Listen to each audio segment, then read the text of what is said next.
In this video, we're going to be talking about house hacking and how it can be one of the best strategies to get you started with your real estate investing journey. Hey guys, my name is Sean, and on this channel, we go over real estate investing tips, strategies, and current events to help you learn more about the business and to help you become a real estate investing boss. House hacking is when you buy a property, live in one of the rooms, and rent out the other rooms to other people to lower your cost of living expenses and to have your tenants help you pay for your mortgage. House hacking is a great strategy for younger professionals who don't mind sharing a room or two with other people. People in that age group are typically living with roommates anyways in their apartments, so why not own the home but get paid as a landlord? In fact, when I first moved up here in the Bay Area, I did just that.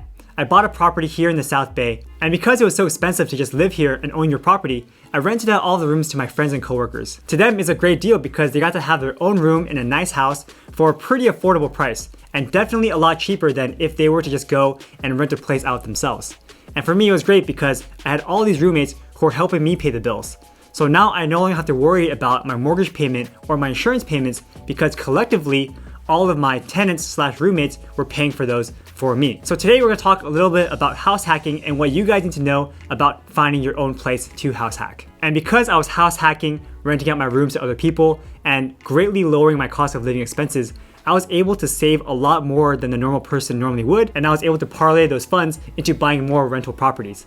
See, all of these things kind of snowball, and it all started with house hacking my first primary residence. And in fact, because I was so successful with my house hacking strategy, and I've talked about house hacking several times on my YouTube channel, many of you guys have actually reached out to me to ask me to help you guys find your very own house hacks to buy here in the Bay Area. So in this video, I want to go over the common questions that I get about the topic, as well as give you my advice on what the best house hacks would look like. So in general, I think for a good house hack, you want to find a property with the most bedroom / bathroom count as possible. The way that you're gonna get paid from a house hack is by renting out the individual rooms. So if you have a very large home with a large living room space, large kitchen size, but you only have 2 bedrooms, then in reality, you can only rent out 1 solid bedroom unless you or one of your tenants is okay with living in the living room. There are some properties in San Jose with 5 to 9 bedroom counts within a relatively small square footage. These types of homes are ideal for house hacking because no normal family will want a house full of rooms but no real living room space. And I think the ideal home that will work perfectly for a house hack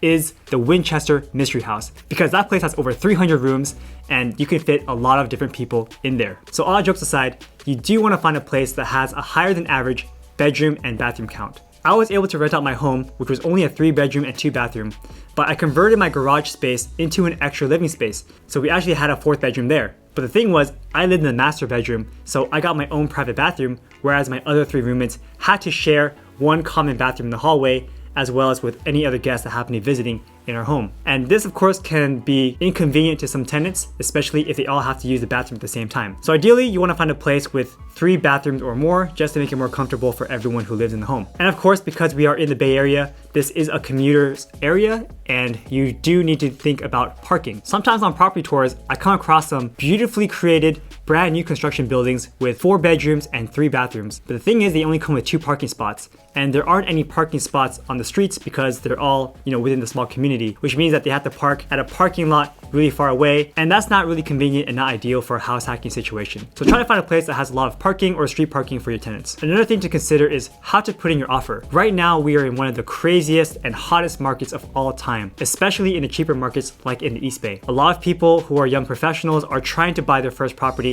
and they're all competing for the same ones. And so that means the prices are getting bid up. Now, if you want a great deal, I suggest that you don't even bother putting in offers on properties that just went on the market, because there's going to be so many parties that are going to want to fight for that brand new listing. Whereas you can look at the listings that have been quote unquote forgotten. There are some listings that have been sitting on the market for 50, 90, 120 days. And trust me, these sellers are not feeling too good when they see that all the homes around them are selling like hotcakes and theirs are just sitting on the market with no attention. You could potentially go to these types of sellers and ask and negotiate for a lower purchase price. Now, as you know, having a lower purchase price means having a lower mortgage amount, which means lower payments, which means that you'll make more money from cash flowing from your tenants. Some people may consider school districts, but to be honest, for most people who are house hacking, this is going to be their stepping stone to buying their next property. So just because you're buying a property, it doesn't mean that this has to be your forever home. You can move out in 5 or 10 years. In fact, when you get a little bit older and you find your significant other, you guys marry, you have kids, you guys may not be comfortable living with other people in your home. And at that time, you might want to upgrade and go to another property. So that's why for my clients that are looking for house hacking properties, I don't worry too much about school districts, especially if they don't even have kids yet. Because you have to imagine, the school districts for the property that you buy today can completely change over the next 10 years. I remember when I was going to school here in the Bay Area, there were some schools that were considered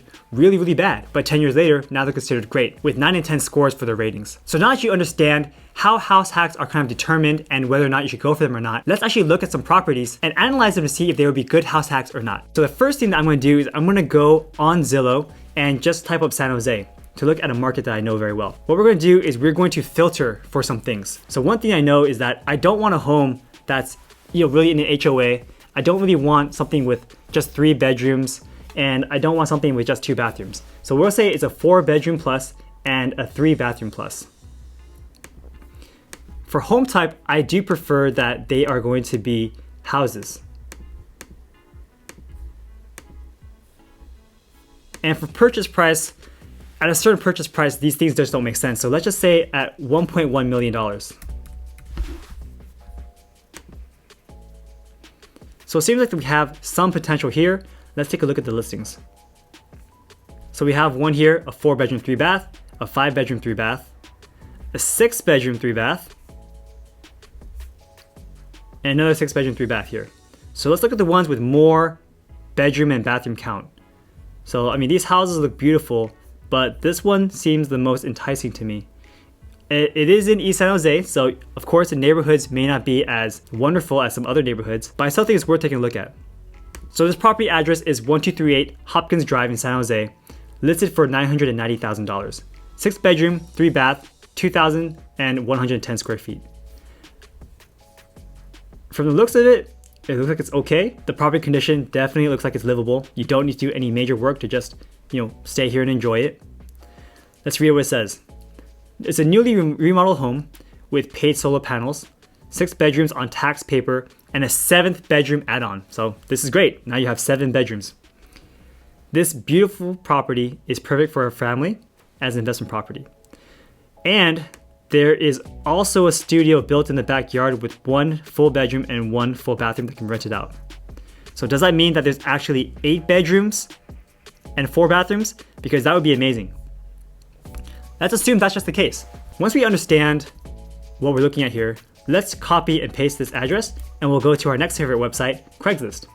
So on Craigslist, you go here to SF Bay, and because we're in the South Bay, we're gonna click on the South Bay version of it.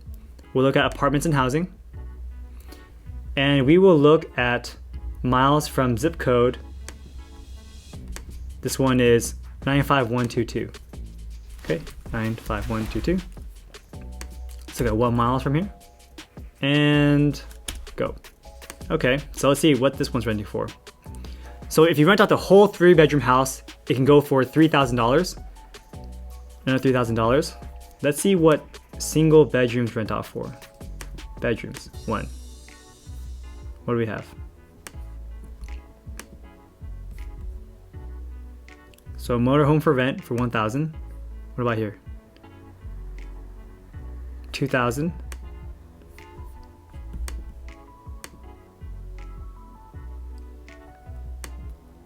So it seems like you can rent out condos for $1,700, but let's see if we could find just rooms. Normally you can find rooms here, so okay, so let's go back and take a look at this. So we're gonna go to housing, then we're gonna go to rooms and shares. Make sure you don't click on apartments and housing for rent, otherwise you won't find anything. And we can take a look at the map view. So if we look 1 mile away from our subject property, which is around here, we have a couple results here. Okay, $900 for a 1 bedroom in a 4 bed house. And then you have another one, it's $900 for a 1.5 bedroom house. Half of the house to yourself. So it seems like for a 1 bedroom rent, you can rent it for about $900. If it's a furnished rental, so if you put in a bed, a table, make it nice like TV, you can potentially rent out for $1,500 in this area. So not too bad. And I guess here for another place, it's $750. So, I would say $850 is probably pretty conservative. Let's just write this down somewhere. So what we're gonna do now is we're gonna jot down all of our notes. The purchase price is gonna be $990,000. Right now, there are 6 legal bedrooms, 1 additional bedroom, and they even have a 1-1 in the outside. So if you live in one of these units, then you just take one out. But other than that, you have 6 legal bedrooms. You could potentially rent it all out for about $850. And that's gonna be $850 times 6, $5,100. For your 1-1 ADU in the backyard, you'll probably make it into an Airbnb. So you can possibly have this as a fully furnished unit and either rent it out long-term for $1,500 or maybe put it on Airbnb and rent it out for about $100 a night. So it even could go up to $3,000 for that extra room. Let's be a little bit more conservative and just say $1,500 for the ADU. And of course, for the 1 additional bedroom, that's the one that you're gonna be living in. So if we take these numbers, then your total rent is going to be equal to $5,100 plus $1,500. Okay, so that's gonna be $6,600 per month. So now let's take a look at our property analysis calculator to see if these numbers make sense or not. If you guys want a copy of the property analysis calculator, you can buy it through our website down in the description below. So let's go ahead and fill these numbers out. The purchase price is going to be $990,000. Your down payment here is going to be 20%. Interest rates right now are hovering between 2.5 and 3%. So we can just say 3% for right now. It's going to be a 30-year mortgage, and our total rents are going to be $6,600 per month, as it says right here. Vacancy rates, annual revenue increase, that just means what's the chance that someone's going to leave and how much you have to deduct from your overall payments. You're going to be increasing the rents on your tenants by 3% every single year. For annual operating expense, it's just how much is your property going to be costing more over the years. And annual appreciation is how much the property's value will increase over time. But because this property is in the Bay Area, this number is more like 5%. Property taxes, we put 1.2%. It's supposed to be just 1%, but the 0.2 is for any miscellaneous county or city taxes that they have. 0% for property management fees because you are going to be living there. For insurance for a home like this, it's probably going to be between $750 and $1,000. So let's just put $1,000 for now. No advertising here. Your utilities are probably going to be around $400 per month, and that's going to be for your electricity, gas, internet, etc. But don't forget, you're going to be paying this anyways, whether or not you own the home or you rent an apartment. There's no HOA dues here, and you shouldn't have any miscellaneous costs. So overall, let's see if this makes sense or not. If we look at the quick numbers, it seems that we're going to be cash flow positive. So not only are you buying a home, but because you're renting out all the rooms in an efficient manner, you actually make money from owning this house. Most people have to pay rent. Most people have to pay for their mortgage and their utilities and their insurance and their property taxes. But if you buy this property here, for most people, a break-even scenario is amazing because now you have 0 cost of living expenses. But in this case, you're actually making money from your house hack, which is amazing. If we look here, to buy this property, you do need 20% down. We do have some miscellaneous closing costs. So your total cash outlay is going to be around $217,000. So that can be kind of hard for some people. In that case, they may opt in for a 10% down payment, or maybe in the most aggressive case, they could even go for an FHA loan, or they borrow that money from some friends and family. Your mortgage payment every single month is going to be $3,339. That's going to be your principal plus your interest payments. And through this graph here, we can see how your income will increase over time as well. So if we look at your total income, after taking out your mortgage payments, you'll be making around $800 per month, which is really not too bad. That's like buying a rental property out of state. And then afterwards, as the years go by, you can see that you make more and more and more money every single year. So in short, this seems like a slam dunk of a house hack property, and I'm gonna send this out to my clients and let them take a look at it. But in short, this is how you analyze a house hack deal. You look for something on the MLS. Ideally, you want something that's been sitting on the market longer so you can buy this property at the purchase price that you expect. But don't forget, just because this property is listed at $990,000, it doesn't mean it's gonna sell for that purchase price. Some agents like to list properties low, knowing that people will bid on it, and then it will eventually sell for higher. I would say the good thing is most new couples will probably not want a home of this size. They probably want a home that's a little bit bigger in terms of living room space, and probably in a nicer neighborhood. But for a house hacker, you want something just like this. A box with many rooms, many bathrooms, and that's at a decent purchase price.